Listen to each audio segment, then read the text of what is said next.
Possessive છે જ. મને લઈને એટલા પોઝેસિવ છે ને. નવા લગ્ન થયા હતા ને તો આ ઉપર અગાસીમાં જઈને ઉડતા પ્લેન ને પથ્થર મારતા હતા. મેં કીધું આ કેમ આવું? તો કે તારા પર લાઈટો મારે છે ને. એટલે હવે હસવાનું અમારે એમ તો મારી પોઝેસિવ ના નામે તું તારી તારીફો ના કરીશ ભાઈ. બાકી દેખાવડી વાઈફ હોય ને યાર ભાઈબંધ, હા તો ધણીને કામ વધી જાય યાર. બિચારો ઓફિસમાં કામ કરતો હોય ને વિચાર્યા કરે કે ઘરે કોઈ મળવા નહીં આવ્યું હોય ને યાર. એટલે તમે મારા માટે એવું વિચારો છો? વાવ. હું દેખાવડી વાઈફ ની વાત કરું છું.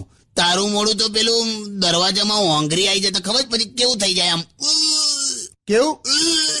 એવું લાગે છે. તમે પણ એવા જ છો બગ્ગા. મારા નવા લગ્ન થયા ને તો મેં આમને એવું કીધું કે દરવાજાને કુંડી વાસી દો. તા બહારથી વાસીને જતા રહ્યા. Only on Radio